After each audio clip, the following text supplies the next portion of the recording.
नमस्कार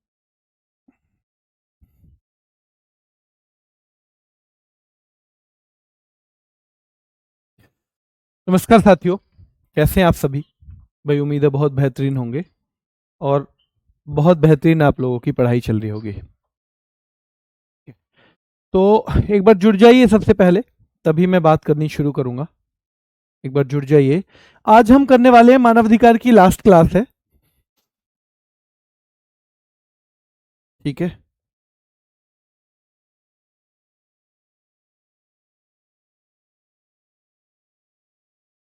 ठीक है,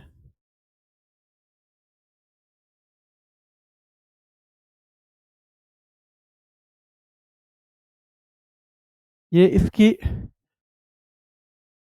एमसीक्यू सेशन है, ठीक है। हो चुका है वो, कल लास्ट में जो करवाया था।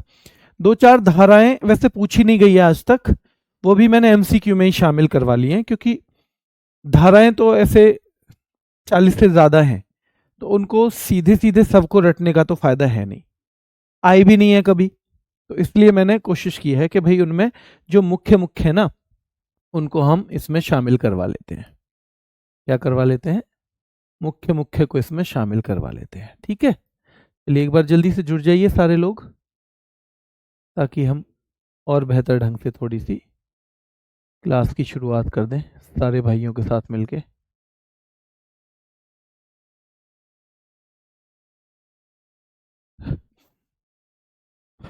प्रीवियस पेपर देख लो बेटा, इस पेपर से कितने सवाल आते हैं आपको पता चल जाएगा। प्रीवियस पेपर आप थोड़ी आदत डालो प्रीवियस पेपर पढ़ने की, है ना।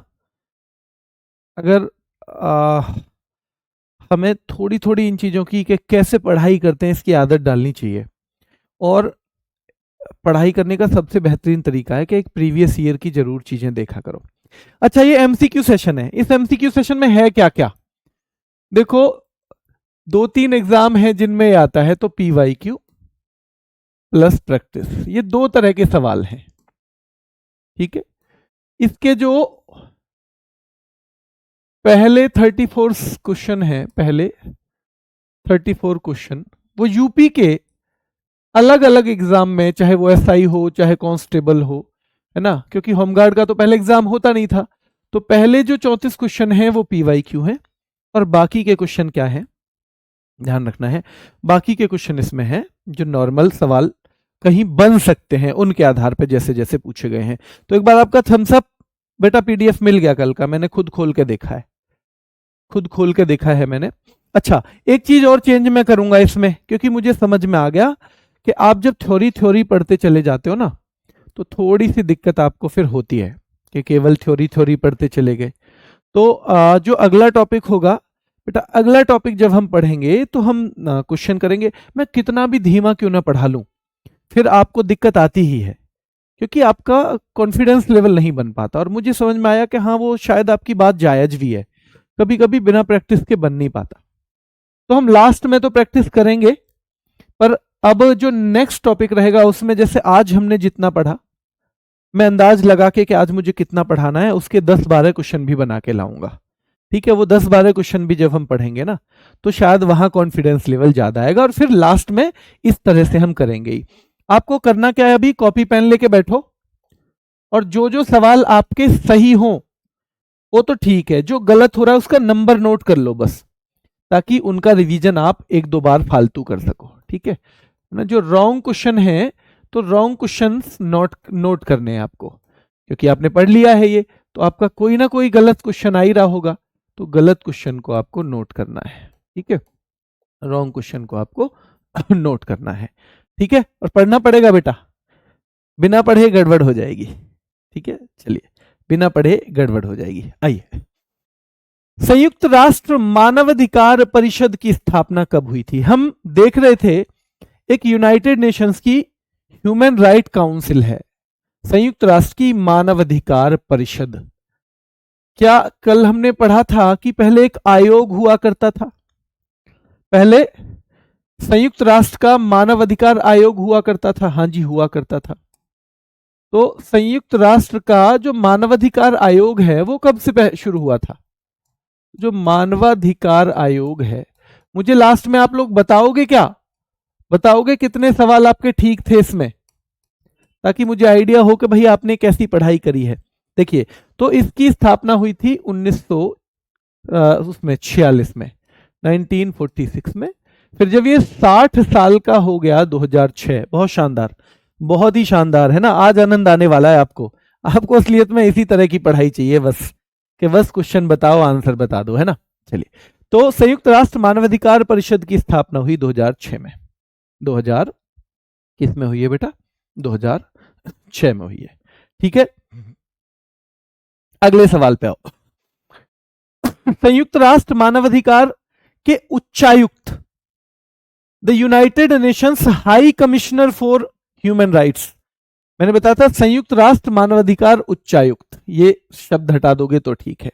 इसकी स्थापना कब की गई, आयोग मैंने 1946 बता दिया, मानवाधिकार परिषद मैंने 2006 बता दी, और याद रखना है ये 1993, जय हिंद जी और जोगिंदर जी ने सबसे पहले बताया है, दो व्यक्तियों ने, कि जी इसमें जो है 1993 आंसर आएगा कि संयुक्त राष्ट्र मानवाधिकार उच्चायुक्त की स्थापना कब की गई है, तो बेटा तब, और ये जिनेवा में है, आपको पता ही होगा। मुख्यालय कहां पे है, जिनेवा में, तो इसका हेडक्वार्टर भी जिनेवा में हमने पढ़ा था, और पहले वाले का हेडक्वार्टर भी कहां पे है, ये भी बेटा हेडक्वार्टर यानी कि जो मुख्यालय है ये भी जिनेवा में ही है, ये भी जिनेवा में। इसके संग संग ये दो सवाल आपको करने हैं, नोट करते रहना कितने सवाल गलत हैं।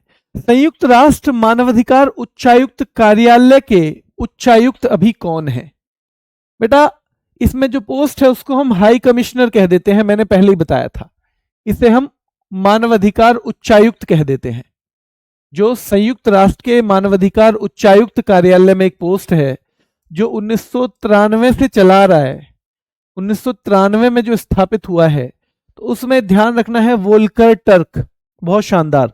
तीसरे क्वेश्चन का आंसर ज्यादातर बच्चे कह रहे हैं डी, वोल्कर टर्क इनका नाम है, या वोल्कर तुर्क नाम से लिखाएगा, वो एक ही बात है। सवाल नंबर 4 पे आ जाओ। एमनेस्टी इंटरनेशनल निम्नलिखित में से किससे संबंधित है, तो जो एमनेस्टी इंटरनेशनल है वो सांस्कृतिक धरोहर यानी जो हमारी कल्चरल हेरिटेज है उनसे संबंधित है क्या, क्या वो पशु अधिकारों से संबंधित है, या ये मानव अधिकारों से संबंधित है, या वन संरक्षण से संबंधित है।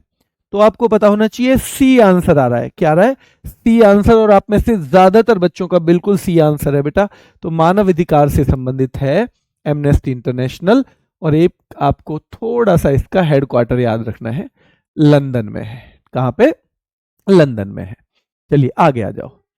मानव अधिकारों पर सार्वभौमिक घोषणा हो गई, उसका अनुच्छेद 4 कल मैंने बताया था, ये सवाल आया हुआ है। मैं बता दूं आपको, जो लेट जुड़े हैं ये सारे सवाल जो 34 नंबर तक के सवाल हैं वो कहीं ना कहीं के पीवाईक्यू हैं, कहीं ना कहीं के पीवाईक्यू। तो 4, हम किसी के दास नहीं बनेंगे यार भैया, मानवाधिकार 4, हम किसी के दास नहीं बनेंगे यार, मानवाधिकार 4 और हम किसी के दास नहीं बनेंगे यार, ऐसे हमें याद रखना है, ठीक है। चलिए, तो ये हो जाएगा दासता से मुक्ति में। तीसरी पीढ़ी के मानव अधिकारियों की अवधारणा को किसके द्वारा प्रस्तुत किया गया था, तो आपको पता है कि भैया ये अलग अलग 3 पीढ़ी के मानव अधिकार माने गए। पहले जो बिल्कुल हमारे पर्सनल हैं, राजनीतिक वगैरह, दूसरे शिक्षा विक्षा से संबंधित, तीसरे सामूहिक अधिकार देखे थे हमने जो बड़े लेवल पे होते हैं। कैसे लेवल पे, बड़े लेवल पे। और बहुत शानदार वो बच्चे कर रहे हैं जो कह रहे हैं 6 का है कैरेल वासाक, कैरेल वासाक, और ये क्वेश्चन बहुत सारे बच्चे गलत जवाब दे रहे हैं, इसको नोट कर लो कि भैया मानव अधिकार की कितनी पीढ़ी, 3 मानी जाती हैं, और इसके द्वारा कैरेल वासाक के द्वारा इनको प्रस्तुत किया गया था, ठीक है। चलिए, Amnesty International organisation of volunteers अभियान चलाता है क्या, ये पूरी दुनिया में मानवाधिकारों के लिए चलाता है, ये मानवीय मूल्य, मानवीय मूल्य मतलब दया करनी है, दान देना है, करुणा करनी है, इसके लिए काम करता है, मानव विकास के लिए काम करता है, या मानव की मुक्त शिक्षा अधिकारों के लिए काम करता है, तो 7 नंबर पे सीधे सीधे सवाल आपको आंसर देना है कि भैया ये किसके लिए, मानव अधिकारों के लिए काम करता है। सीधे सीधे ये किस पे काम करता है, मानव अधिकारों पे। एमनेस्टी इंटरनेशनल ऑर्गेनाइजेशन मानव अधिकारों पे काम करता है। ठीक है, चलिए, तो पूरी दुनिया में मानव अधिकारों के लिए, मानव अधिकारों की सार्वभौमिक घोषणा, जिसे हम अंग्रेजी में क्या कहते हैं, Universal Declaration of Human Rights. तो Universal Declaration of Human Rights अगर हम बात करें तो ध्यान रखना है इनमें कौन सा अनुच्छेद उत्पीड़न से शरण लेने के अधिकार की गारंटी देता है। शरण कौन से में है बताओ। मानव अधिकारों की सार्वभौमिक घोषणा हो गई, इसमें कितने हैं, 30 अधिकार हैं टोटल, आपको पता है ना, 30 अनुच्छेद हैं, यानी 30 अधिकार हैं इसमें, जिनकी घोषणा दिसंबर 1948 में की गई थी। और जो बच्चे कह रहे हैं 8वें का सी, वो गलत है, क्योंकि 8वें का डी है। डी का मतलब 14 बेटा, याद रखना है। शरण, 14 मतलब शरण लेना, और उत्पीड़न से शरण, याद रखना है बेटा। तो ये शरण लेने वाला है अनुच्छेद 14, है ना, 14 वाला है शरण लेने वाला अधिकार, और ये हमारे दिमाग में रहना चाहिए। मानव अधिकार संरक्षण अधिनियम कब लागू हुआ, सीधे सीधे सवाल आएगा। आपको पता है 1993 में हमारे यहाँ एक अधिनियम बना। कब बना है अधिनियम, 1993 में एक अधिनियम बना है, और ये लागू हुआ है बेटा सितंबर में। फिर इसी अधिनियम के तहत एक बनेगा क्या, हमारा मानव अधिकार आयोग, वो बनेगा अक्टूबर में। तो इन दोनों डेट्स के बारे में आपको पता होना चाहिए। और ज्यादातर बच्चे कह रहे हैं जी 9 का डी, ज्यादातर 9 का डी कह रहे हैं, तो क्या ठीक कह रहे हैं, बिल्कुल करेक्ट कह रहे हैं बेटा, बिल्कुल करेक्ट, क्योंकि ये 28 सितंबर ये लागू हुआ है मानव अधिकार संरक्षण अधिनियम, 28 सितंबर 1993 को, 28 सितंबर 1993 को लागू हुआ है। ठीक है, चलिए, विश्व स्तर पर एलेनोर रूजवेल्ट के नेतृत्व में मानवाधिकार आयोग के उपाध्यक्ष के रूप में किसे चुना गया। देखो, जब ये मानव अधिकारों के लिए कमेटी बन रही थी, तो उस टाइम पे जो अमेरिका के राष्ट्रपति थे फ्रैंकलिन डी रूजवेल्ट, उनकी पत्नी को ये जिम्मेदारी सौंपी गई कि भाई आप जो है एक कमेटी की अध्यक्ष बनेंगी, और वो कमेटी मानव अधिकारों की घोषणा करेगी, वो बताएगी कि कितने मानवाधिकार होंगे, कौन कौन से होंगे। तो जो एलेनोर रूजवेल्ट हैं, याद रखना है बेटा, तो ये पीसी चांग, ये तो थी अध्यक्ष उस कमेटी की, और जो चीन के थे पीसी चांग, वो उसके उपाध्यक्ष थे। चीन के पीसी चांग उसके उपाध्यक्ष थे, क्या थे, उपाध्यक्ष। अच्छा, मैं आपको एक बात बता दूं कि मैंने कुछ सवाल इसी के लिए रखे हैं, वो आपको थ्योरी में नहीं दिखे होंगे। क्यों, क्योंकि वो वहां याद ही नहीं होंगे, वो आपका कंफ्यूजन बढ़ाएंगे। यहां सीधा जिसने 2 या 3 बार वो सवाल देख लिया वो आसान हो जाएगा। अब 10 क्वेश्चन हुए ये। अब आप मुझे ये बताओ, केवल उन सवालों की बताना, ये सवाल तो आपने पहली बार पढ़ा है, ये गलत में नहीं माना जाएगा, ये तो आपने नया सीखा। ईमानदारी से अपना स्कोर बताओ कि 10 में से क्या आपको कुछ भी नहीं आता था। जैसे कल आप घबरा रहे थे, क्या इसमें से आपको कुछ भी नहीं आता था मेरे शेरों, बताओ बेटा। हाँ, ये नहीं बताया था, मैं कह रहा हूं जो नहीं बताया है वो याद करने के लिए, क्योंकि दोनों ये कंप्लीट क्लास है, ये थ्योरी और एमसीक्यू अलग अलग नहीं है, ये दोनों कंप्लीट क्लास है मिलके। जो मुझे लगता है इससे आसान होगा, अगर ये अलग होती तो मैं से यूट्यूब पे लेता, यहां नहीं लेता। तो ये है एक ही। तो ये जो सवाल बिल्कुल नए सिरे से आएंगे उनको आप गलत में मत गिनना, वो हमें सीखने हैं, वो तो हमें सीखने हैं। ठीक है, 6, कोई 8 बता रहा है, कोई 7 बता रहा है, कोई 2 कि जी 2 गलत हैं, है ना। तो याद रखना है आपको कि आप घबरा ज्यादा जाते हो, उतनी बड़ी चीज नहीं है। और यहां से सीधे सवाल टपकेंगे, फिर बता रहा हूं मैं। आगे देखिए, महिलाओं को घरेलू हिंसा से बचाने और नागरिक उपचार प्रदान करने के लिए 2005 में कौन सा भारतीय कानून बनाया गया। अब देखा जाए तो ये मानव अधिकारों का हिस्सा नहीं है, पर ये पेपर में एक में आया हुआ है, और पेपर में कई बार सवाल रिपीट हो जाते हैं। तो याद रखना है ये कि भैया घरेलू हिंसा से बचाने और नागरिक उपचार प्रदान करने के लिए 2005 में एक कानून आया था, याद रखना है, और उसका नाम क्या है? तो घरेलू हिंसाओं से महिलाओं का, ध्यान रखना है बेटा, घरेलू हिंसा से महिलाओं का संरक्षण अधिनियम, ये ऑप्शन आ जाएगा बी। क्या आ जाएगा? ऑप्शन आ जाएगा बी। सीधे सवाल ये भी आ सकता है कि घरेलू हिंसा से महिलाओं का संरक्षण अधिनियम कब आया, ये सवाल भी बन सकता है। मानव अधिकार का नहीं है, पर पेपर में जो सवाल पूछा है तो वो आपसे पूछा जा सकता है, इसलिए मैंने इसको यहां पे शामिल किया हुआ है। ठीक है, तो आपको ये रट्टा मार देना है कि जी बी बी बी, घरेलू हिंसा से महिलाओं का संरक्षण अधिनियम 2005। अब भारत के राष्ट्रीय मानव अधिकार आयोग के बारे में कौन सा सही है? पहला देखो, इसमें अंतरिम राहत देने का अधिकार है, यानी ये चाहे तो किसी को टेम्परेरी रिलीफ दे सकता है। दूसरा, एक स्वायत्त संस्था है, यानी कि ऑटोनॉमस, यानी किसी का जोर दबाव नहीं रहता इस पे। दूसरा, इसका गठन संसद के एक अधिनियम द्वारा किया गया था। बिल्कुल, संसद में 1993 में एक्ट बना, तभी तो ये बना। तो ये तीनों ही क्या है? तीनों बेटा याद रखना है, तीनों ही, इसी ध्यान रखना है आपको कि तीनों विकल्पों में से सभी, ये तीनों ही ठीक हैं कि भारत के राष्ट्रीय मानवाधिकार आयोग के बारे में इनमें से कौन सा सही है?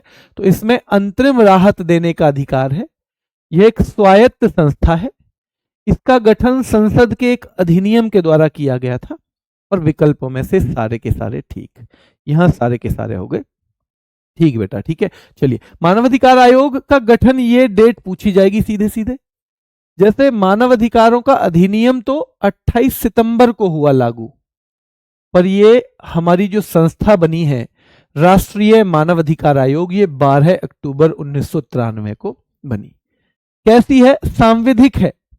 सांविधिक जानते हो, यानी कानून से बनाई गई है। स्वायत्त मतलब ऑटोनॉमस, किसी का कोई जोर दबाव नहीं है, किसी का कोई भी जोर दबाव इसमें नहीं है। ठीक है, एक अध्यक्ष होता है, हाँ जी होता है, 5 पूरे फुल टाइम मेंबर होते हैं, हाँ जी होते हैं। क्या इसका मुख्यालय दिल्ली में है? हाँ जी, इसका जो मुख्यालय है दिल्ली में है। ठीक है, और संसद ने एक कानून बनाया, एक अधिनियम बनाया, उसके तहत ये संस्था बनी है। 1993 में संसद ने जो कानून बनाया था, संसद ने जो कानून बनाया था उसके तहत। ठीक है, चलिए, तो ये सारे के सारे ठीक हैं। राष्ट्रीय मानव अधिकार आयोग के मुख्य कार्यकारी अधिकारी को क्या कहा जाता है? बताओ। एक यहां पे मुख्य कार्यकारी अधिकारी भी है, आपने इसके अध्यक्ष वगैरह तो सब देख लिए। ये सवाल आया है पहले कि भाई चीफ एग्जीक्यूटिव ऑफिसर यानी सीईओ, जो राष्ट्रीय मानवाधिकार आयोग है उसके सीईओ का क्या नाम है? तो ध्यान रखना है, उसके सीईओ को हम महासचिव कहते हैं। क्या कहते हैं? उसके सीईओ को हम महासचिव कहते हैं। तो राष्ट्रीय मानवाधिकार आयोग के मुख्य कार्यकारी अधिकारी को क्या कहा जाता है? महासचिव कहा जाता है, और हमारे दिमाग में याद रहना चाहिए। ठीक है, ये नया सवाल है, ये नया है, रटना है। जो नया है नंबर नोट करो, उसका 2 बार रिवीजन आपको करना है, कम से कम 2 बार रिवीजन। ठीक है, चलिए। हाँ, वर्तमान अध्यक्ष वी रामसुब्रमण्यम है इसके मानवाधिकार आयोग के। हालांकि मैंने इस सवाल में भी बनाया है अलग से, हम वहां भी याद करेंगे। यूडीएचआर का कौन सा अनुच्छेद व्यक्तियों को उनके अधिकार के रूप में राष्ट्रीयता चुनने की गारंटी देता है? यानी कि आप अपनी मर्जी है कोई से भी देश की राष्ट्रीयता चुन सकते हो। जैसे आपने देखा ना, बहुत सारे भारत के लोग अमेरिका की नेशनलिटी ले लेते हैं, है ना, अमेरिका के वो सिटीजन बन जाते हैं। तो वैसे ही ये असलियत में ये अधिकार कहां मिला हुआ है? तो जो हमारी सार्वजनिक घोषणा हुई थी 30 अधिकारों की। अब आप देखो, टोटली 30 अधिकार हैं, और ये पेपर में आया हुआ सवाल है, कॉमन सेंस, ये कॉमन सेंस का सवाल है। जब टोटल ही 30 अनुच्छेद हैं, 30 अधिकार हैं, तो ना तो 1500 हो सकता, ना 150 हो सकता, ना 15,000 हो सकता। आंसर ही एक हो सकता है बस, कुछ भी रटने की भी जरूरत नहीं है। यानी नेशनलिटी ले सकते हो कहीं की भी। ठीक है, ध्यान रखना है।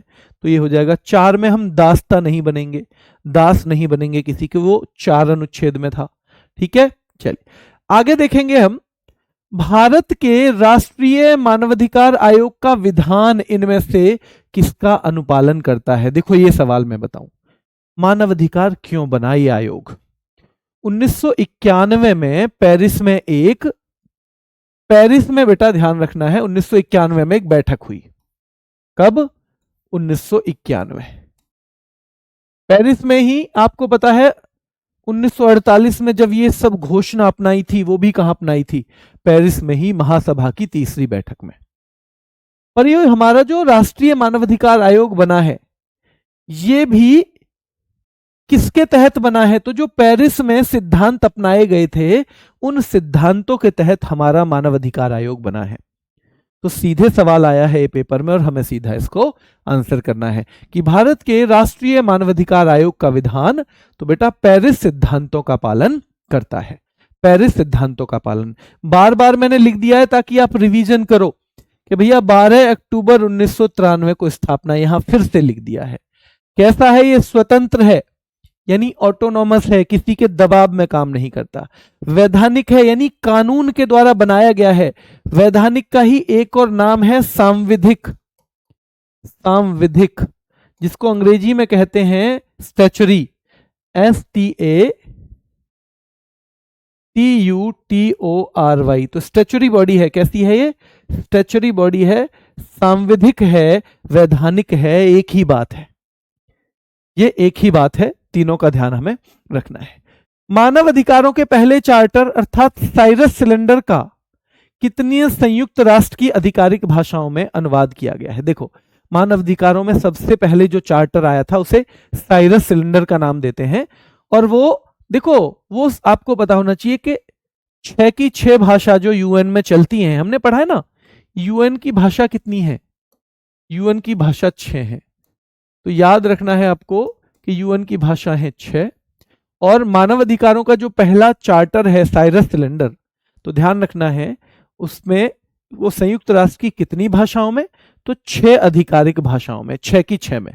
भाषा ही 6 है और 6 की 6 में अनुवाद हो चुका है।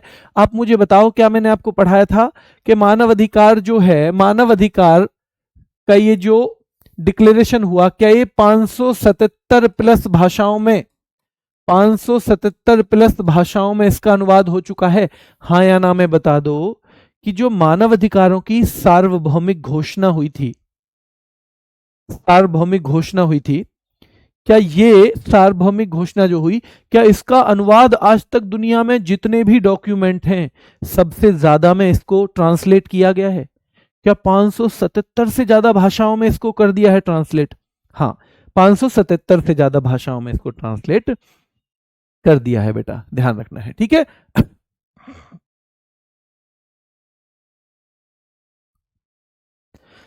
राष्ट्रीय मानव अधिकार के जो आयोग हैं उसके अध्यक्ष और सदस्यों की नियुक्ति किसके द्वारा की है? ये पूछ लिया सवाल।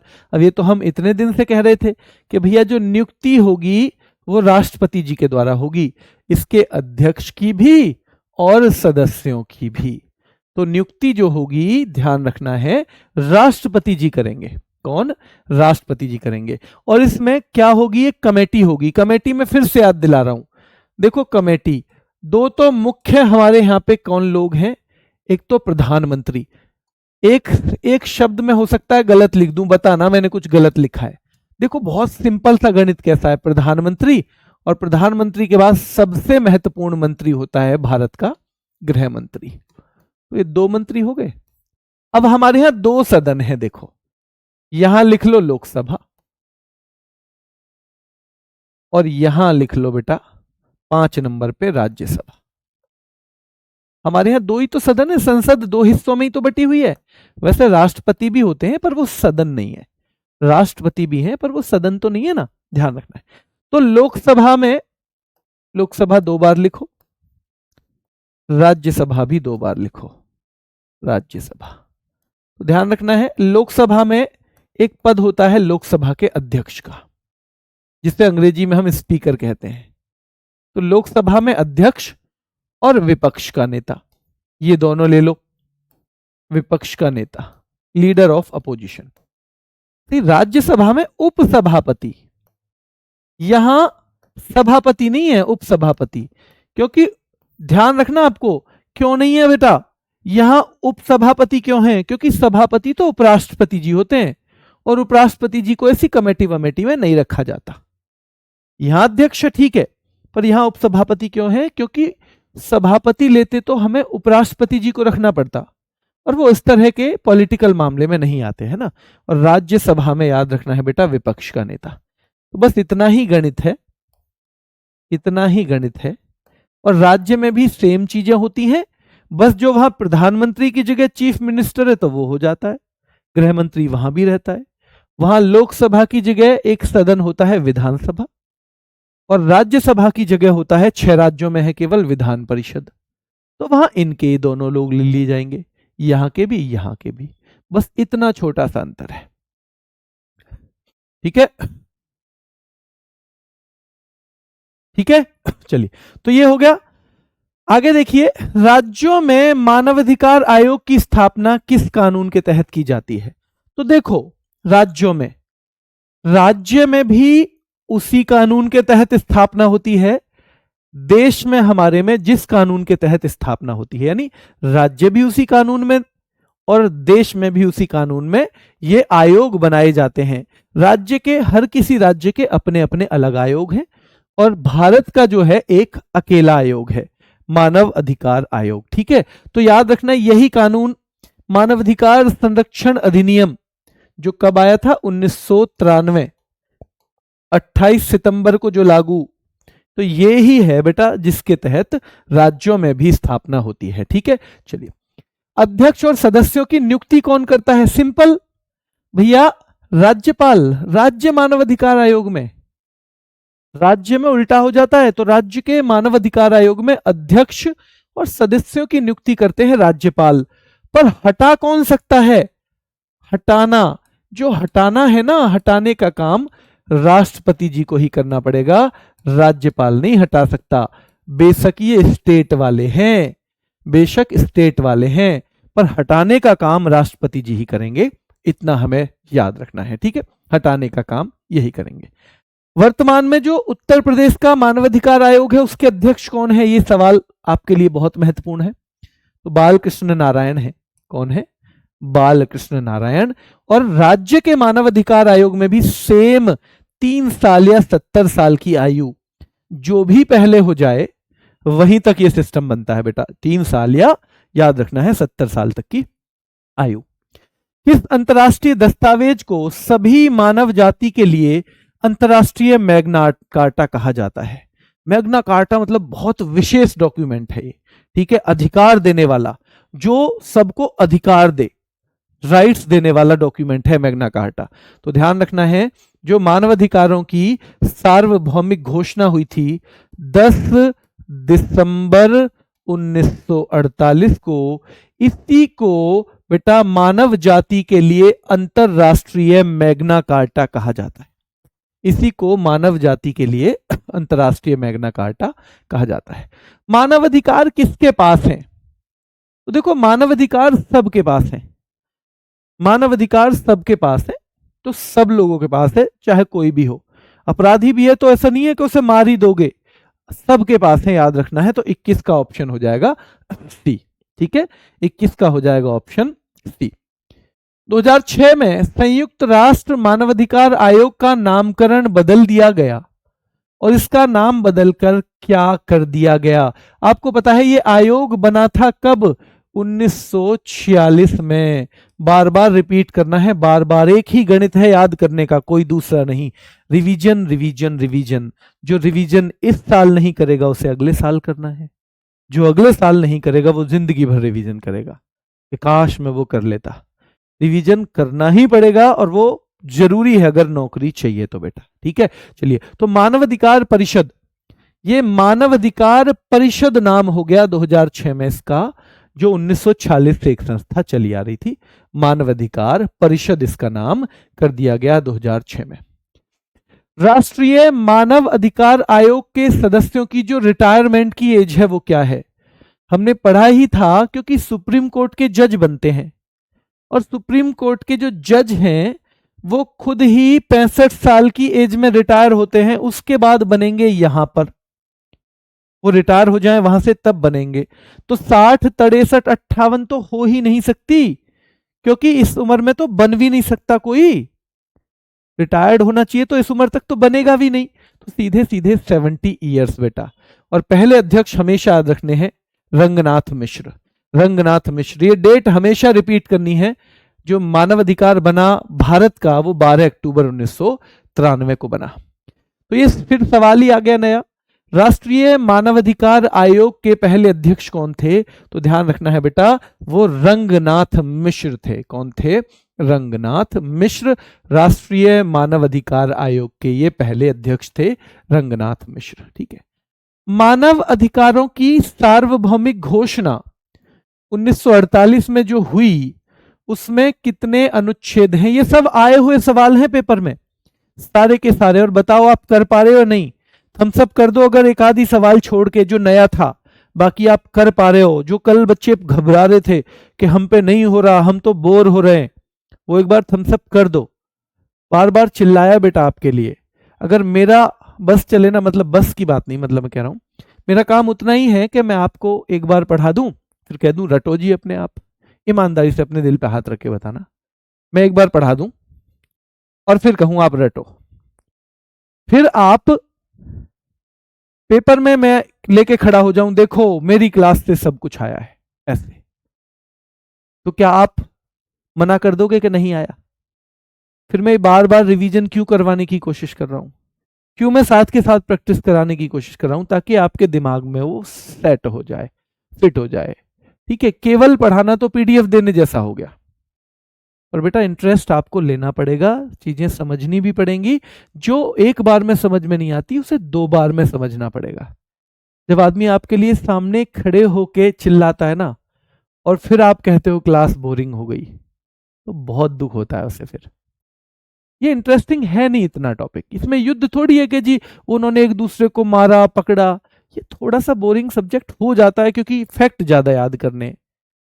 और बेटा वो आपके लिए मेरी जितनी कोशिश बनती है मैं करता हूं कोशिश, पर आप जब वैसे कहते हो ना, फिर थोड़ा बड़ा दुखी सा मन हो जाता है। चलिए ठीक है, चलते हैं। हाँ, कल मैराथन है, कल मैराथन है बेटा। मानव अधिकारों की सार्वभौमिक घोषणा 1948 में कितने अनुच्छेद हैं?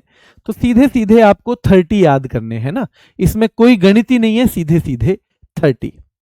राष्ट्रीय मानवाधिकार आयोग की स्थापना किस वर्ष हुई थी? बहुत महत्वपूर्ण है, हम रट रहे हैं बार बार। 12 अक्टूबर 1993, 12 अक्टूबर 1993।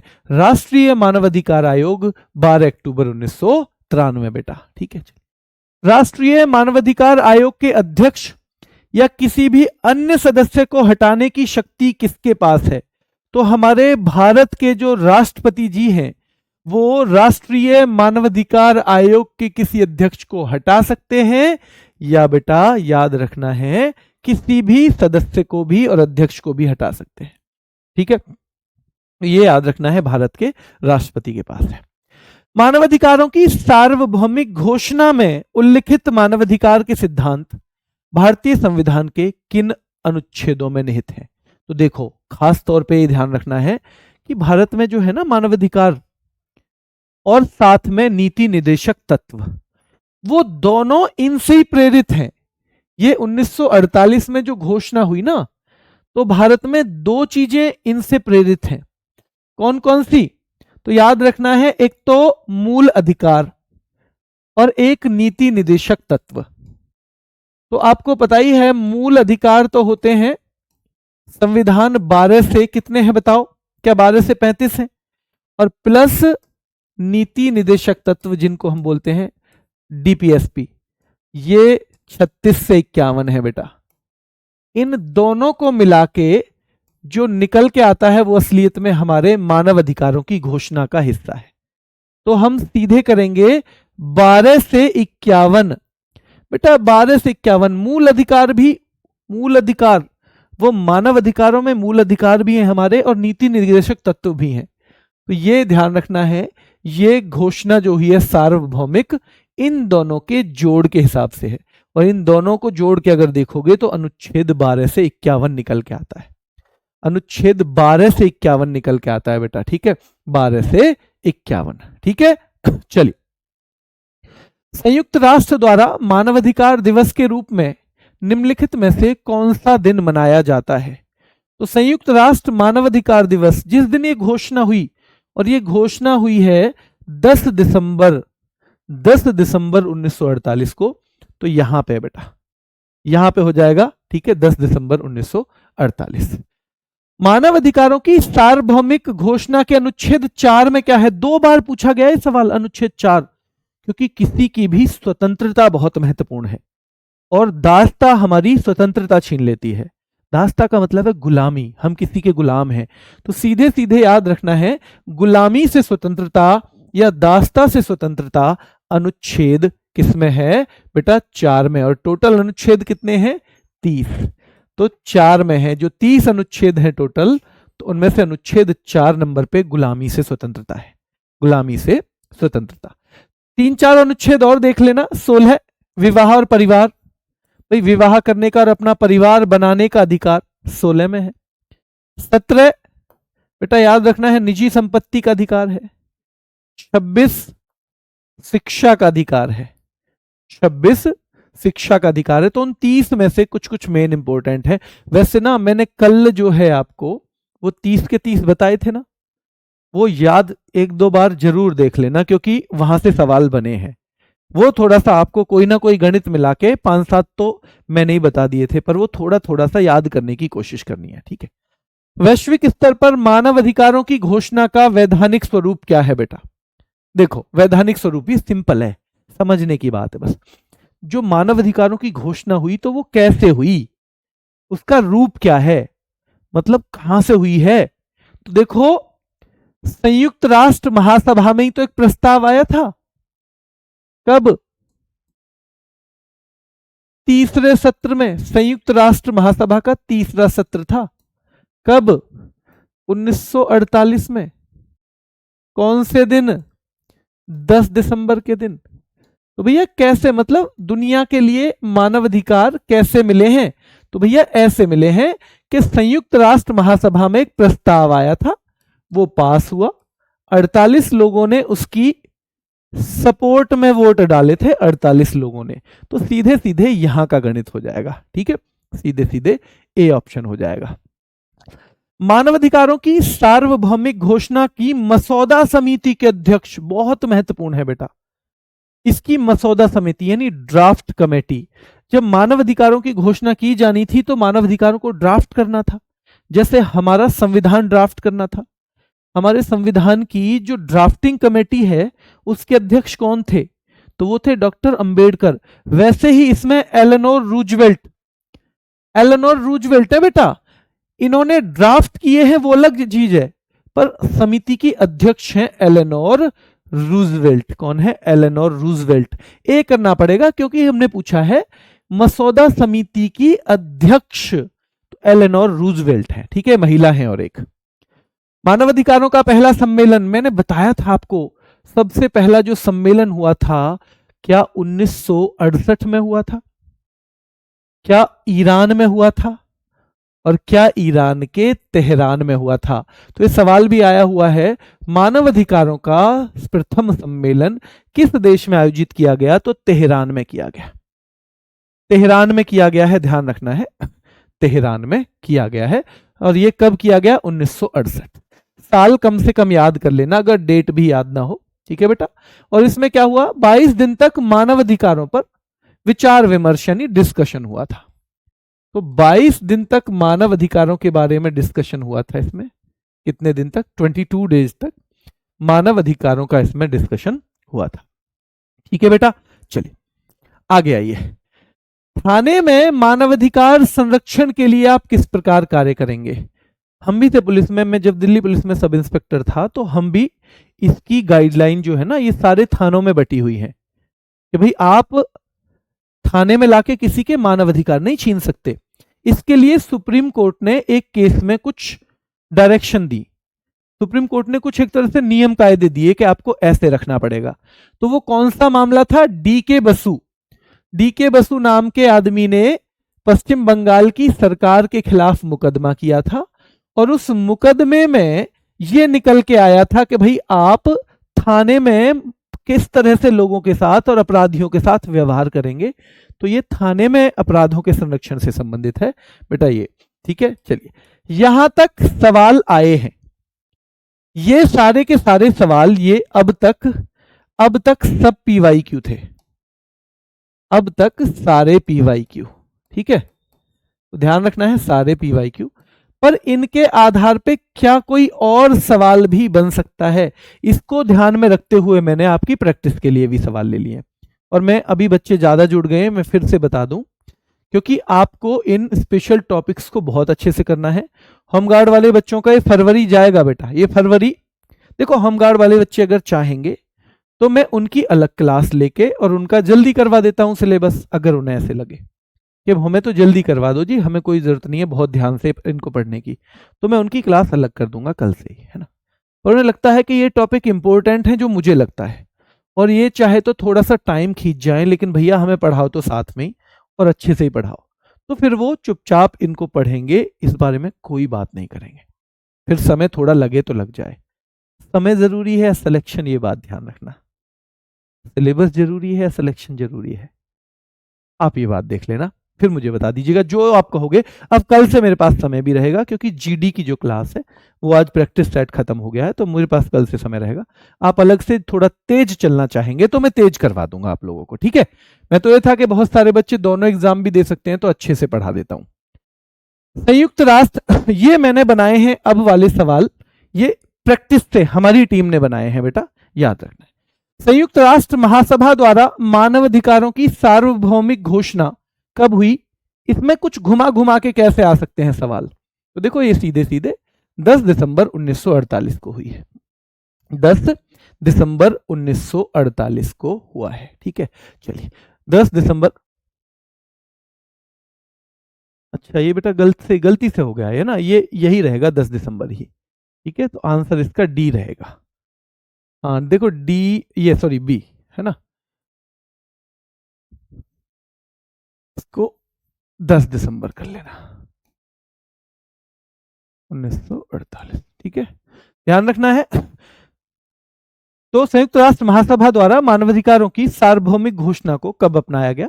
तो 10 दिसंबर 1948 को अपनाया गया है। इस 35 नंबर क्वेश्चन को मैं नोट कर लूं ताकि मैं बाद में इसको सही कर सकूं। 35, ठीक है, चलिए आगे आ जाओ। अब थोड़ा सा फास्ट चलेंगे ना, मतलब बहुत फास्ट नहीं, क्योंकि इसमें वही सवाल घूम घूम के भी आएंगे। राष्ट्रीय मानवाधिकार आयोग की स्थापना किस तिथि को हुई? मैं रटाने की कोशिश कर रहा हूं। देखो सबसे पहले तो वो कौन सा कानून लागू हुआ है, अधिनियम जो है वो तो लागू हुआ था। जो नियम कानून बनाए थे मानव अधिकारों के संरक्षण का अधिनियम, जो कानून बना वो तो 28 सितंबर 1993, लेकिन जो आयोग बना है वो 12 अक्टूबर 1993 को बना है। 12 अक्टूबर 1993 को बना है। क्या बना है? 12 अक्टूबर 1993 को बना है बेटा। ठीक है, 12 अक्टूबर 1993। चलिए, राष्ट्रीय मानवाधिकार आयोग किस प्रकार का निकाय है? तो देखो कॉन्स्टिट्यूशनल बॉडी किसे कहते हैं? जिसका जिक्र संविधान में हो। तो ये तो है नहीं, क्योंकि पूरे संविधान में आपको मानवाधिकार आयोग नहीं मिलेगा।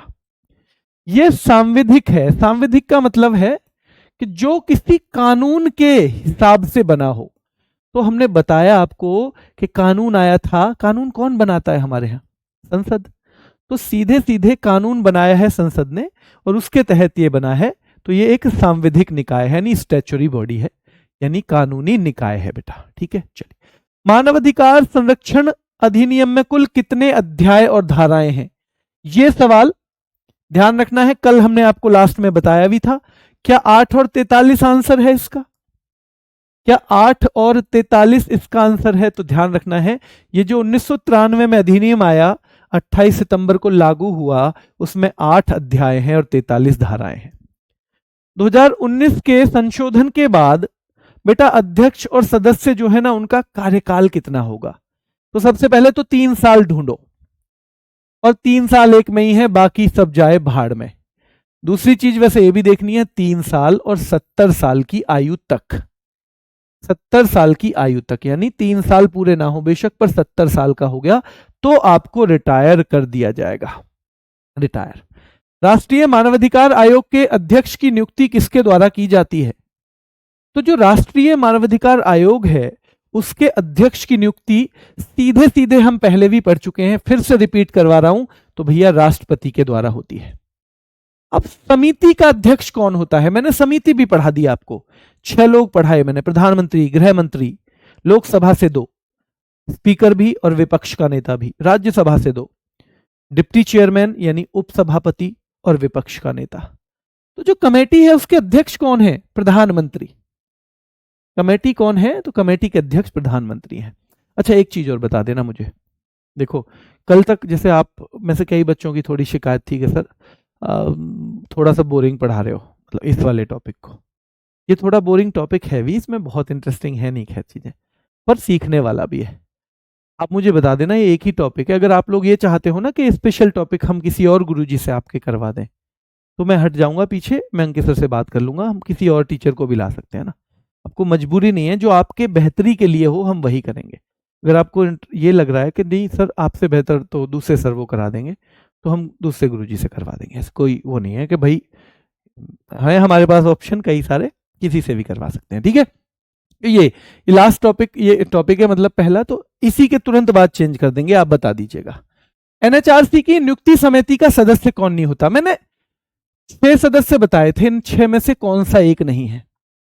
इन 6 में से कौन सा एक नहीं है बताओ?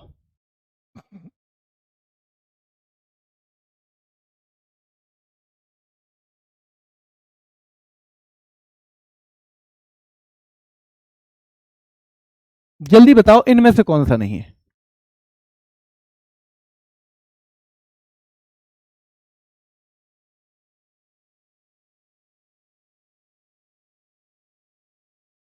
फोर्टी 42 का डी। हाँ देखो ये ना, ये नियुक्ति तो करते हैं पर ये कमेटी में नहीं है, कमेटी में, ये कमेटी में बिल्कुल नहीं है, नियुक्ति करते हैं, तो ये समिति के सदस्य नहीं है ना। चलिए उत्तर प्रदेश, अब यहां से आपके लिए और महत्वपूर्ण सवाल आएंगे, यहां से आपके लिए और महत्वपूर्ण है कि उत्तर प्रदेश का मानवाधिकार आयोग कब बना? तो देखो ये 7 अक्टूबर 2002 को बना है, 7 अक्टूबर 2002 को बना है मेरे शेरों। कब बना है? 7 अक्टूबर 2002 को बना है।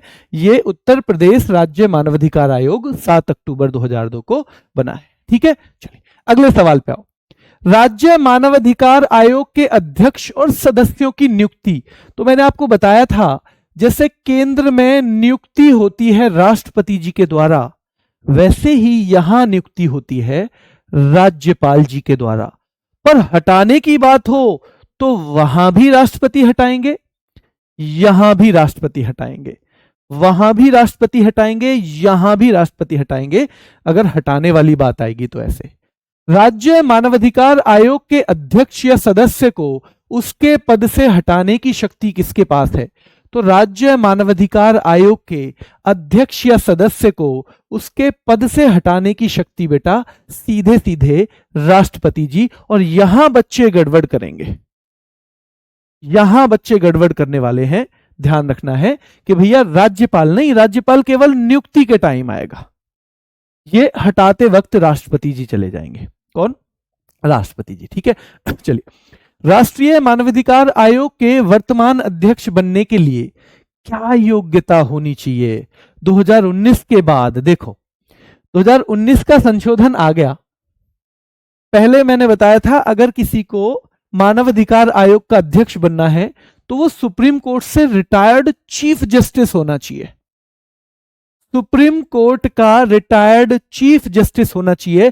लेकिन 2019 में कहा कि सुप्रीम कोर्ट का कोई भी रिटायर्ड न्यायाधीश या मुख्य न्यायाधीश, यानी चाहे चीफ जस्टिस हो या कोई भी जस्टिस हो, कोई भी जस्टिस हो। बेटा बहुत अच्छा लग रहा है आप लोग जो सही जवाब दे रहे हो ना, जो सारे के सारे, लगभग सारे के सारे सवालों में जो आप सही जवाब दे रहे हो, तो लग रहा है कि मेहनत तो आप करते हो, बस आपका खुद पे भरोसा थोड़ा कम रहता है।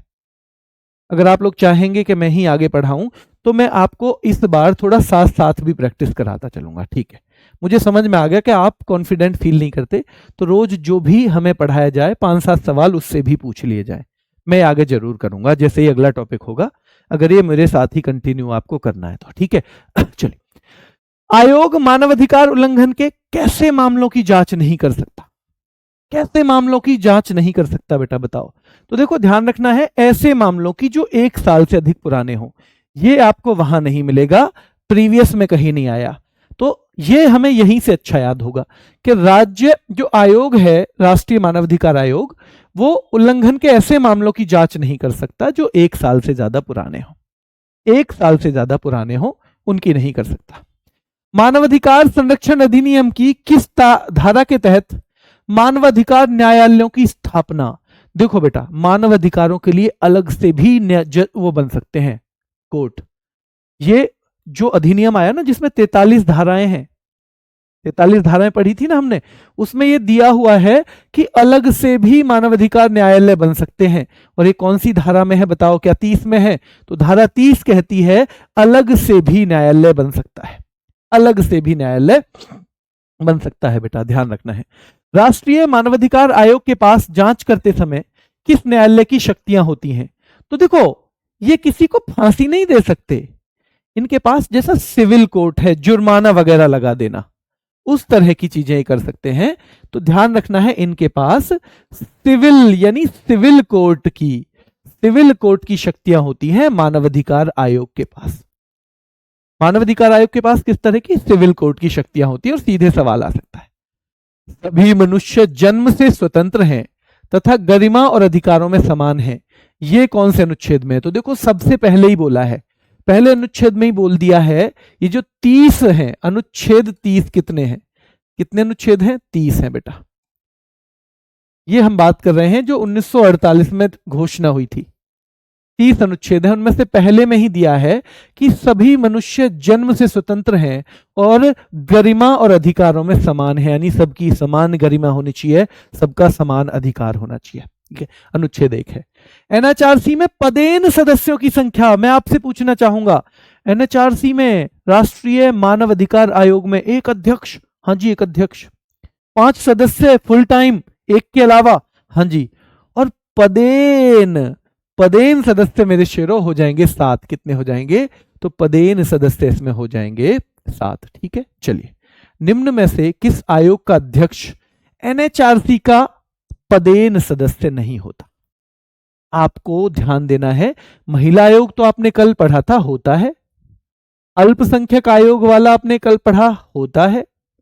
राष्ट्रीय अनुसूचित जाति आयोग भी होता है, अनुसूचित जनजाति वाला भी होता है, बाल अधिकार वाला भी होता है। कौन सा नहीं होता बेटा? नहीं होता है विश्वविद्यालय अनुदान आयोग। ये यूनिवर्सिटी वगैरह के वाले में, तो यूजीसी है ना, यूजीसी जो है, यूनिवर्सिटी ग्रांट्स कमीशन, ये इसमें से एनएचआरसी का पदेन सदस्य नहीं होता। और आपके ज्यादातर सवाल सही हैं जवाब। सशस्त्र बलों द्वारा मानवाधिकार उल्लंघन के मामले में आयोग क्या कर सकता है? ये खास तौर पे है। सशस्त्र बल जानते हो? जो हमारी सेनाएं वगैरह हैं, आर्म्ड फोर्सेज हैं, जो आर्म्ड फोर्सेज हैं, हमारी सेना, जिनके पास हथियारबंद हमारी जो हमने सेनाएं बना रखी हैं, तो उनके मामले में देखो ये क्या करेगा, ये केंद्र सरकार से रिपोर्ट मांग सकता है और सिफारिश दे सकता है। ये स्वयं जांच नहीं करेगा, क्योंकि वो एक अलग सी बात हो जाएगी, ये स्वयं जांच नहीं करेगा। सजा तो ये बिल्कुल नहीं दे सकता उनको, एफआईआर भी दर्ज नहीं होती है इनके मामले में खुद से। तो केंद्र सरकार को, क्योंकि वो केंद्र सरकार के अंदर में काम करते हैं, तो वहां पे ये सिस्टम बनाएंगे कि जी ऐसे कर लो आप, है ना। वहीं से जांच भी, रिपोर्ट मांग सकते हैं और सिफारिश कर सकता है, ऐसे कर दो। तो सी हो गया। डी के बसु बनाम पश्चिम बंगाल राज्य का संबंध किससे है? तो ये मुकदमा तो हमने देखा तो था कि गिरफ्तारी और हिरासत जब होती है ना, तो पुलिस कैसे कैसे क्या क्या काम कर सकती है। थाने में, थाने वाला सिस्टम ही तो है वो डी के बसु वाला, कि थाने में मानव अधिकारों का संरक्षण कैसे होगा। तो थाने में गिरफ्तारी होती है, आदमी हिरासत में रहता है, कस्टडी में, तो उसे गिरफ्तारी कैसे की जाएगी, कस्टडी में क्या होगा, ये सब बातें ध्यान रखना है। डी के बसु बनाम पश्चिम बंगाल राज्य में होता है। ठीक है, मानवाधिकार संरक्षण अधिनियम की धारा 2D में क्या है? तो 2D में बेटा याद रखना है, इसमें जो हमारा मानव अधिकार संरक्षण अधिनियम, धाराओं में कंफ्यूज मत होना, एक में तो 30 धाराएं हैं, सेक्शन 30 है वो अंतरराष्ट्रीय वाला है, एक हमने अपना बनाया है 1993 में, तो ये उसके बारे में बात कर रहे हैं। मानवाधिकार संरक्षण अधिनियम, इसमें धारा 2D जो है वो मानवाधिकार से संबंधित है। किससे संबंधित है? तो वो मानवाधिकार से, 2D मानवाधिकार, 2D मानवाधिकार, 2D मानवाधिकार, तो 4 बार रिवीजन कर लेना। मानवाधिकार संरक्षण अधिनियम की धारा 43 में क्या है? 43 लास्ट है, तो लास्ट वाले में ज्यादातर ये होता है रिपील एंड सेविंग, निरसन और व्यावृत्ति। लास्ट धारा है क्योंकि 43 ही धारा है, तो निरसन और व्यावृत्ति रटना ही पड़ेगा बेटा क्योंकि वैसा वर्ड है, ठीक है। तो निरसन और व्यावृत्ति याद रखना है, ये है धारा 43 में।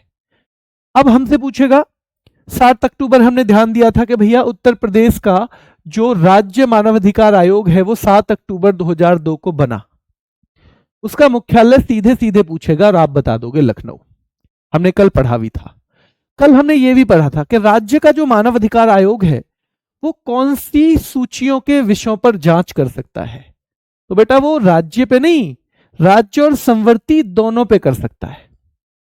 जो राज्य सूची है यानी स्टेट लिस्ट के, जो कंकरेंट लिस्ट के मैटर हैं, हमारे संविधान में 3 लिस्ट हैं, union list, state list, concurrent list.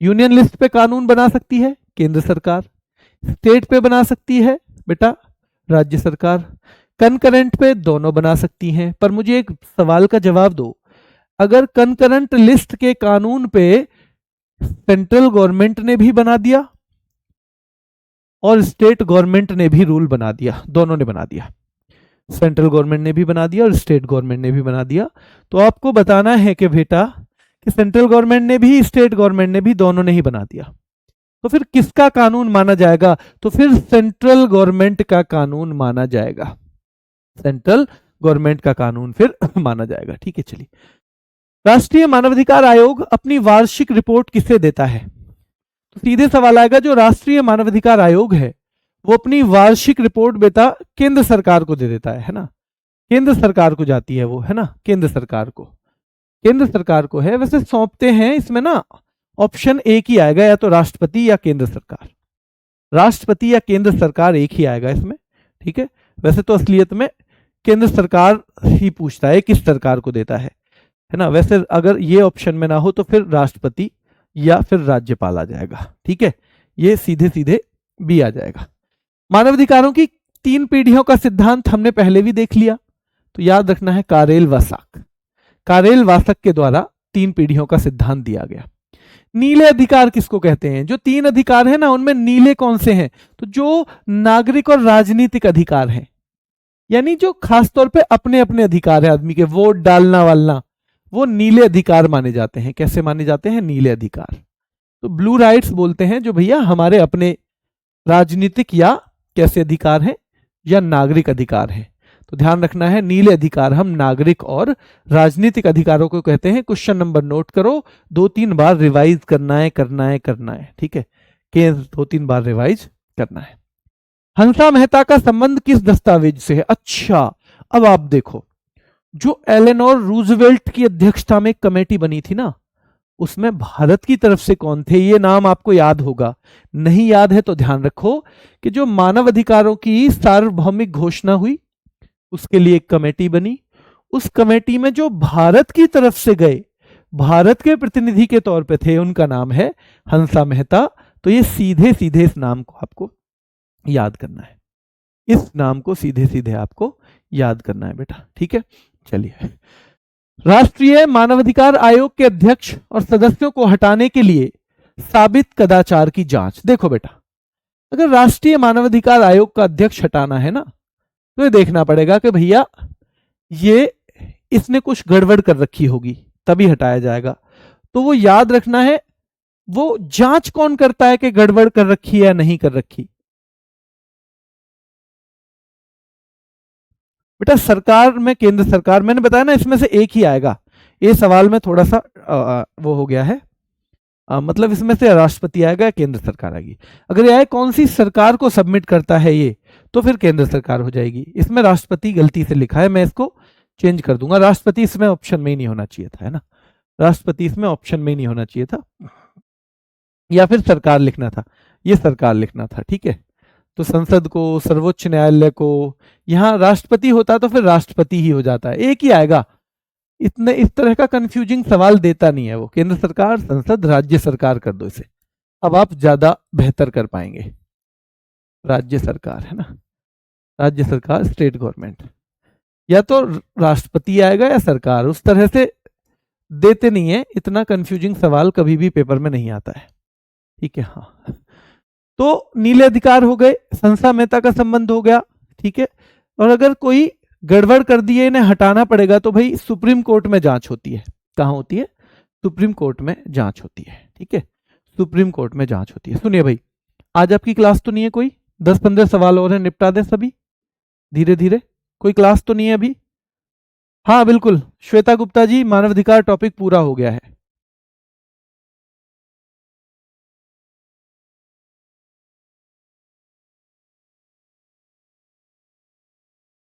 Class तो नहीं है?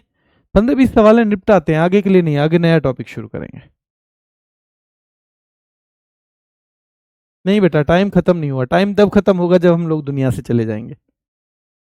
नहीं है ना क्लास आज? ठीक है, करते हैं खत्म। चलिए, तो अगले सवाल पे आ जाओ। मानवाधिकार संरक्षण अधिनियम किस तिथि से प्रवृत्त हुआ माना जाता है? तो ये हम बार बार पढ़ते आए हैं, बस इसको दूसरे शब्दों में पूछ लिया कि मानवाधिकार संरक्षण अधिनियम कब लागू हुआ, या किस तिथि से प्रवृत्त हुआ है। बेटा याद रखना है किस तिथि से ये फोर्स में आया है, कम इनटू फोर्स, ये 28 सितंबर 1993, 28 सितंबर 1993, ठीक है। चलिए, राज्य मानवाधिकार आयोग की नियुक्ति समिति का अध्यक्ष कौन होता है? जैसे एक समिति बनती है ना, मैंने कल भी पढ़ाया था कि यहां समिति बनती है तो उसका अध्यक्ष मुख्यमंत्री, केंद्र सरकार में बनती है तो प्रधानमंत्री अध्यक्ष होते हैं।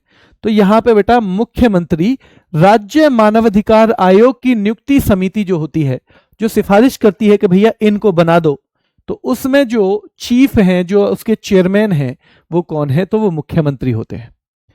धारा 12 किससे जुड़ी हुई है बेटा? तो आयोग के जो कार्य हैं, भैया मानवाधिकार संरक्षण अधिनियम की जो धारा 12 है वो आयोग के कार्यों से संबंधित है कि आयोग बनेगा और उसके क्या क्या काम होंगे, आयोग बनेगा और कौन कौन से उसके काम होंगे, ये उससे संबंधित है। एक सवाल, क्योंकि पुलिस से रिलेटेड है, आपसे पूछा जा सकता है, अलग अलग एग्जाम में पूछा भी गया है, पॉलिटी के हिसाब से पूछा गया है, लेकिन कि जोगिंदर कुमार बनाम उत्तर प्रदेश राज्य, इसका मामला किससे संबंधित है? एक जोगिंदर कुमार बनाम उत्तर प्रदेश राज्य, यानी उत्तर प्रदेश के खिलाफ जोगिंदर कुमार जी ने कोर्ट में मामला डाला। उसमें क्या था विषय? क्या मनमानी गिरफ्तारी थी? तो मनमानी गिरफ्तारी पर रोक, मनमानी गिरफ्तारी पर रोक, यहां पे आप टिक लगा लो कि जोगिंदर कुमार बनाम उत्तर प्रदेश का मामला किससे संबंधित है? तो मनमानी गिरफ्तारी पर रोक से यह संबंधित है। उत्तर प्रदेश मानवाधिकार आयोग के अध्यक्ष का कार्यकाल सेम है, उसके जैसा ही है बेटा, बिल्कुल उसके जैसा ही होगा, 3 साल या 70 साल की आयु तक। तो चाहे वो उत्तर प्रदेश का हो, चाहे किसी भी राज्य का हो, चाहे केंद्र सरकार का हो, सबका कार्यकाल यही 3 साल या 70 साल की आयु तक रहेगा, ठीक है। दिव्यांगजन के लिए मुख्य आयुक्त को एनएचआरसी का सदस्य कब बनाया गया? देखो, जो मानद सदस्य है ना, उनमें पहले जो दिव्यांगजन वाला था ये होता ही नहीं था, तो दिव्यांगजन वाले को कब जोड़ा गया है? 2019 में जोड़ा गया है। जो 7 पदेन सदस्य होते हैं उनमें एक है chief commissioner for persons with disability, यानी दिव्यांगजन के लिए मुख्य आयुक्त, एक पद है। तो ये 2019 में जोड़ा गया है। कब जोड़ा गया है? 2019 में। आयोग की सिफारिशें बाध्यकारी नहीं है, इसका क्या मतलब है? आयोग बनता है, जांच करता है, फिर कुछ वो लिखता है कि भाई ये होना चाहिए, पर इसमें एक वर्ड लिखा हुआ है बाध्यकारी नहीं है सिफारिश, बाध्यकारी नहीं है सिफारिश है। तो याद रखना है, जो बाध्यकारी नहीं होती मतलब वो बस सलाहकारी है, यानी सलाह देता है। ये बाध्यकारी होती तो मतलब सरकार को मानना ही पड़ता, पर ये तो बाध्यकारी नहीं है, बाइंडिंग नहीं है। ये बाइंडिंग का मतलब मजबूरी में आपको अब करना ही पड़ेगा, तो ये सीधे सीधे केवल सलाहकारी है, सलाहकारी। ऐसा भी नहीं है कि इसका कोई महत्व नहीं है, महत्व है। सरकारें इसको बहुत कैसे लेती हैं, बहुत ज्यादा सीरियस भी लेती हैं, महत्व तो है, पर फिर भी सलाह दे सकता है, ये खुद से कोई पनिशमेंट नहीं देता है। ठीक है, चलिए। मानवाधिकार संरक्षण अधिनियम की किस धारा के तहत विशेष लोक अभियोजक की नियुक्ति का प्रावधान है?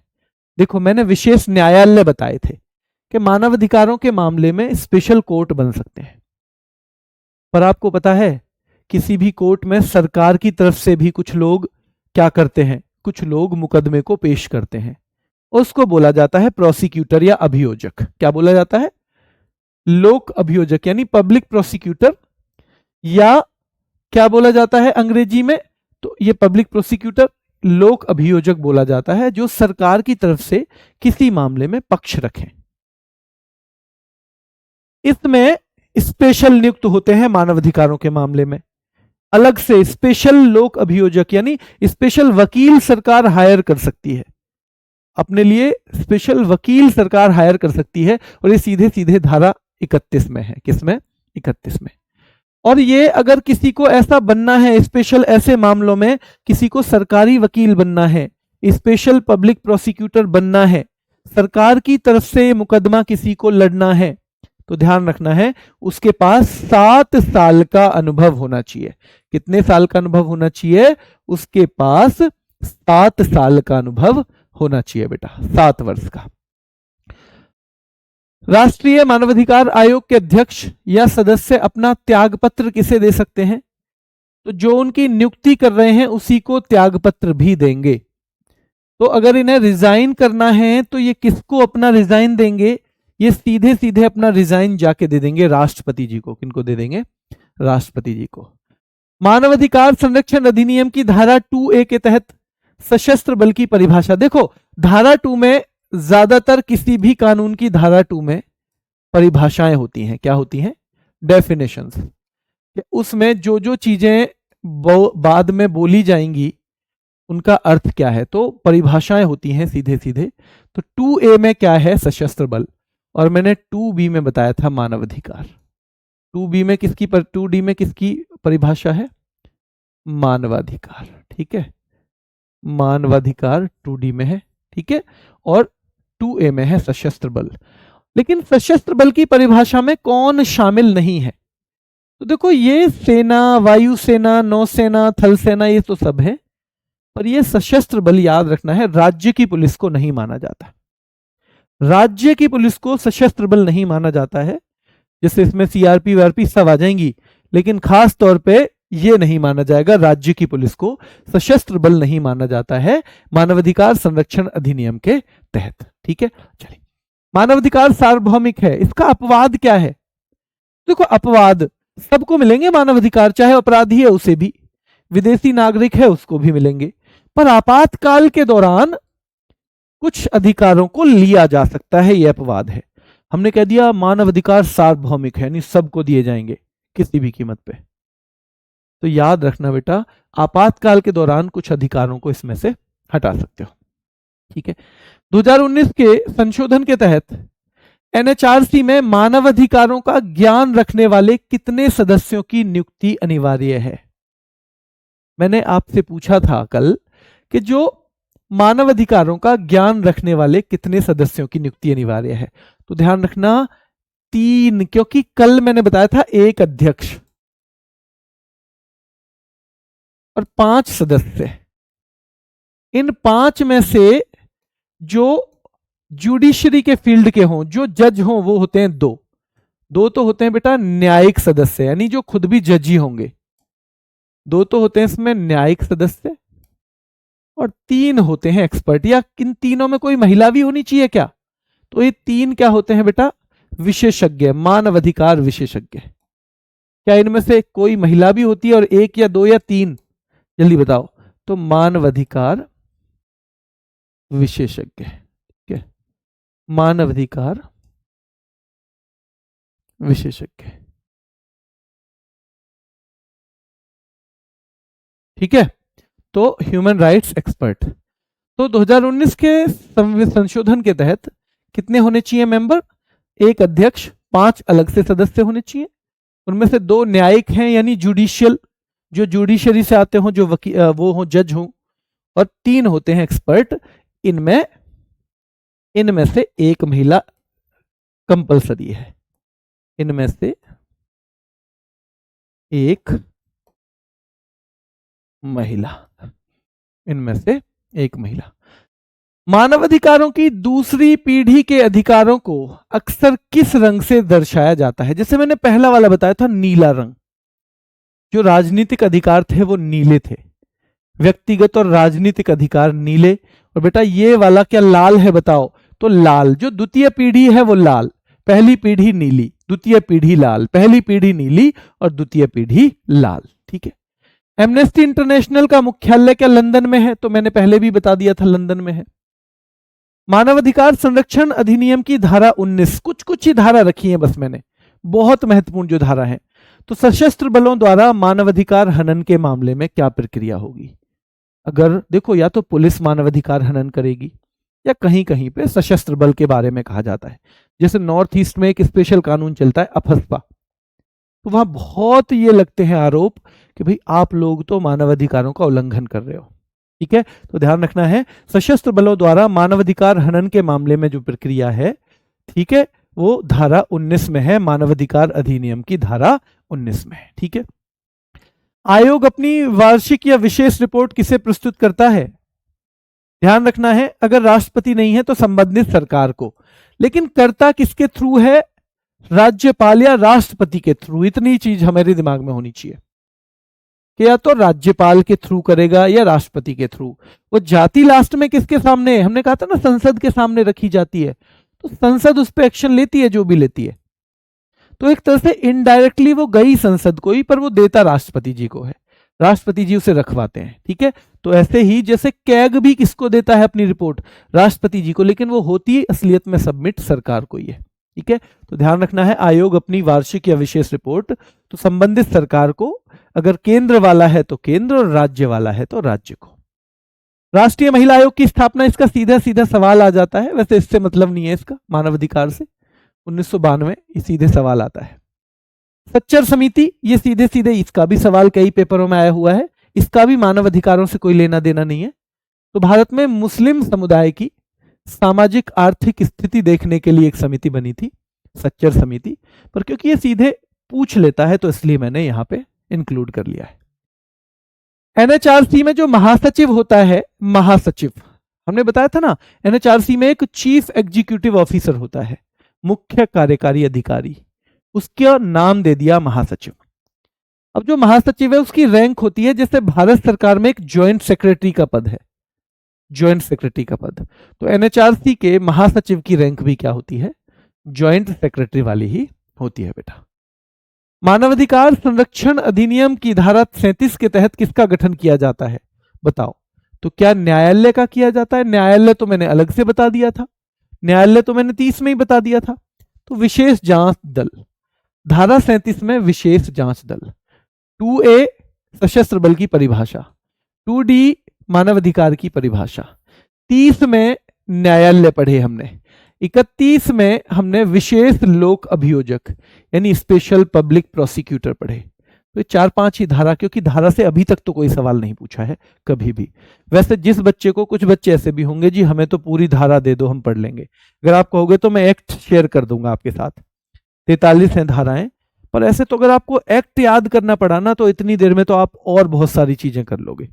एक एक्ट याद करने का मतलब है आप 10 नंबर कहीं और बढ़ा लोगे फिर, इसलिए एक्ट की 5-6 ही धाराएं मैंने पढ़ाई हैं, अगर यहां से आ गया तो ठीक। 43 धारा रटने का मतलब है उतनी मेहनत कहीं और लगा दो, फिर उससे अच्छा है कि उसे एक नंबर की जगह वहां से नंबर लो। ठीक है, निम्न में से कौन सा अधिकार तीसरी पीढ़ी का है? तो देखो तीसरी पीढ़ी के होते हैं सामूहिक अधिकार जो सब लोगों के लिए हो। तो देखो मतदान का तो व्यक्तिगत है, मुझसे जुड़ा हुआ है, शिक्षा का भी मुझसे जुड़ा हुआ है, धर्म भी मेरा अपना है, पर स्वस्थ पर्यावरण का मतलब है पूरा सबको इफेक्ट करेगा। स्वस्थ पर्यावरण, अगर मुझे शिक्षा नहीं मिल रही तो मेरा ही तो नुकसान है, अगर मैं मतदान नहीं कर पा रहा तो मेरा ही तो अधिकार है वो, अगर धर्म से संबंधित कोई दिक्कत हुई है मेरे से तो मुझे ही तो दिक्कत है। और पर्यावरण सबको प्रभावित करता है, और जो तीसरी पीढ़ी के मानवाधिकार हैं वो ऐसे ही हैं जो सामूहिक तौर पे सबको प्रभावित करते हैं, सबको प्रभावित करते हैं बेटा, याद रखना है। तो स्वस्थ पर्यावरण का अधिकार। संयुक्त राष्ट्र मानवाधिकार परिषद में कुल कितने सदस्य होते हैं? तो आपको पता होना चाहिए, ये हमने कल पढ़ा था।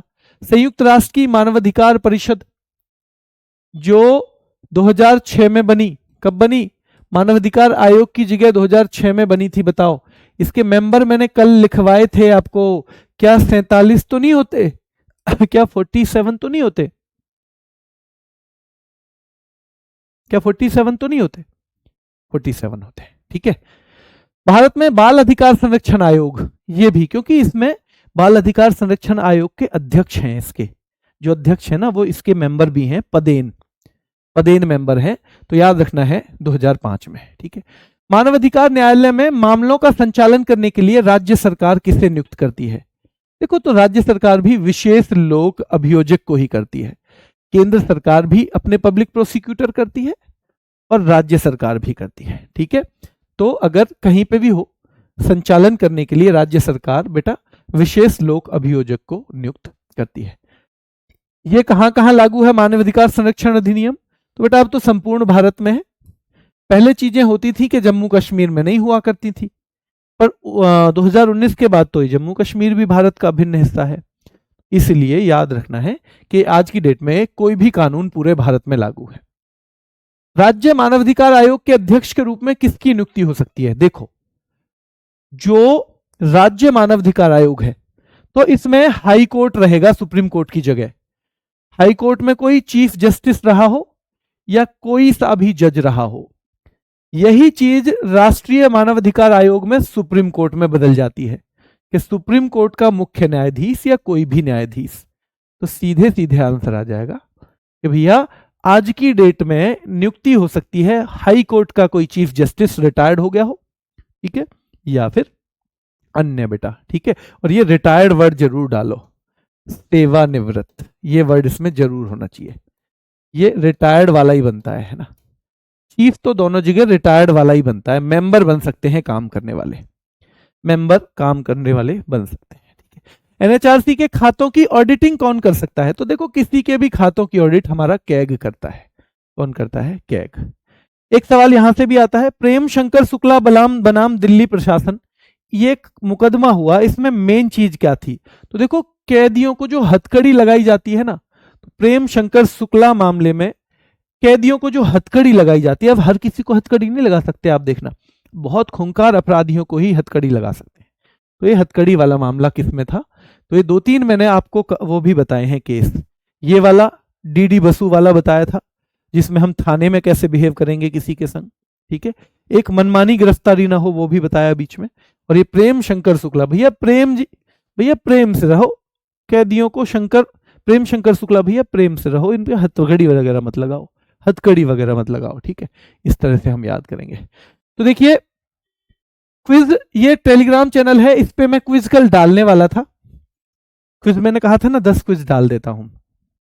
पहले तो वो बच्चे जिन्हें मैं कई बार कह चुका हूं कि कुछ चीज की प्रैक्टिस के लिए और अभी किसी वजह से पॉसिबल नहीं हो पाया था, वो परेशान ना हो, क्योंकि अब प्रैक्टिस का मेरा वो SSC-GD का, जिस पे मुझे बहुत काम करना पड़ता था, क्योंकि वो क्लास पहले नवीन सर लिया करते थे, तो मैंने कभी सारे के सारे सब्जेक्टों पे उतना काम किया नहीं था, क्योंकि वो मैंने पढ़ाया नहीं, मैं तो स्टैटिक जीके पे काम कर रहा था।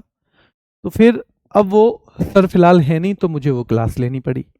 तो फिर मुझे कम से कम 7 घंटे मेरे बैकग्राउंड में उसी एक सेट पे चले जाते थे, और 7 क्लास चल रही थी, 14, 15, 16 घंटे रोज हो रहे थे। अब मैं फ्री हूं, आपकी प्रैक्टिस में मैं कमी नहीं छोड़ूंगा। होमगार्ड वाले बच्चों से खास तौर पे कहूंगा, उनकी मैं बीच में उतनी मेहनत उनके संग नहीं कर पाया हूं जितनी मैं करना चाहता था, जितना मेरे मन में है। तो सबसे पहले उनसे एक बार हाथ जोड़ के माफी चाहता हूं कि वो थोड़ा सा जो बीच में उन्हें उस हिसाब की प्रैक्टिस नहीं मिली जैसा मैंने वादा किया था। पर यह भी साथ में वादा कर रहा हूं कि अभी उनका पेपर लगभग मेरे ख्याल से 2.5 महीने और है, 2.5 महीने हैं, वो बिल्कुल उंगलियों पे करके जाएंगे। जो बच्चा क्लास से जुड़ा रहेगा उन सबको उंगलियों पे करके जाएगा, ठीक है। तो ये बात आपको ध्यान रखनी है। ये इस पे मैंने फिर इसलिए नहीं डाले हैं, कुछ बच्चों के मैसेज आए कि सर हम तो इसमें हर बैच के बच्चे हैं, बोले जी हमारे लिए तो काम के नहीं है, हमें आप क्यों डिस्टर्ब करना चाहते हो, क्योंकि हम तो यूपी पुलिस का पेपर नहीं दे रहे हैं, हम तो होमगार्ड का नहीं दे रहे हैं, इसलिए ये नहीं मैं कर पाया। अब ये चीज मुझे और बताओ कि जैसे ये है ना, अब इसमें तो मैंने टिक लगा दिए, आप प्रैक्टिस कैसे कर पाओगे? तो मैं ऐसा कर देता हूं, मैं एक काम कर देता हूं, मैं इसी के नीचे एक और पीडीएफ सेम इसकी कॉपी पेस्ट कर दूंगा इसके नीचे, प्रैक्टिस शीट। तो उसमें क्या होगा, उसमें टिक वाले निशान नहीं रहेंगे, तो अगर आपको प्रैक्टिस करनी है तो आप वहां से कर लेंगे। हालांकि हर पेज के अगले पेज पे उसका आंसर जरूर मिलेगा, ताकि चीजें हो जाएं क्लियर, ठीक है। अब कुछ चीजें ना सच में इससे होंगी, क्योंकि ये मुश्किल टॉपिक होते हैं ना कुछ कुछ, तो कुछ चीजें यहां से होंगी। आप जरूर एक काम, मेरी एक सलाह जरूर मानना, कि जब ऐसे टॉपिक की प्रैक्टिस हो तो आप टिक लगाते चलना कि कौन सा सवाल मेरे लिए मुश्किल है, उसको आपको थोड़ा सा ज्यादा रिवीजन देना पड़ेगा, ठीक है। 72 सही हुए, किसी के 70 सही हुए, ठीक है बेटा, बहुत शानदार, बहुत बढ़िया। भाई पीडीएफ तो डली, फिर सुबह सही नहीं डली थी, मैंने चेक करी खुद ही, उन्होंने डाल तो दी लेकिन परसों वाली डाल दी गलती से, मैंने चेक करके सुबह खुद फोन करके डलवाया है। और थोड़ा सा मैं असलियत में डांटता नहीं हूँ किसी को आसानी से, थोड़ा सा मैंने डांटा भी, भाई ये नहीं, तुरंत पीडीएफ जितनी जल्दी हो सकती है उतनी जल्दी डालो, मैंने कल बोला है, सुबह बोला है, ठीक है। आज खुश हो, इस टॉपिक से कोई दिक्कत तो नहीं है? इस टॉपिक में जो आपको लग रहा था पढ़ते में नहीं चीजें आ रही हैं, खुश हो अब? अगर खुश हो तो लास्ट में एक थम्स अप कर दो, नहीं तो भैया, एक बार पीएम मोदी ने कहा था ना, हम तो साधु हैं, झोला उठा के चल देंगे, तो भाई हम भी झोला उठा के चल देंगे, हम भी।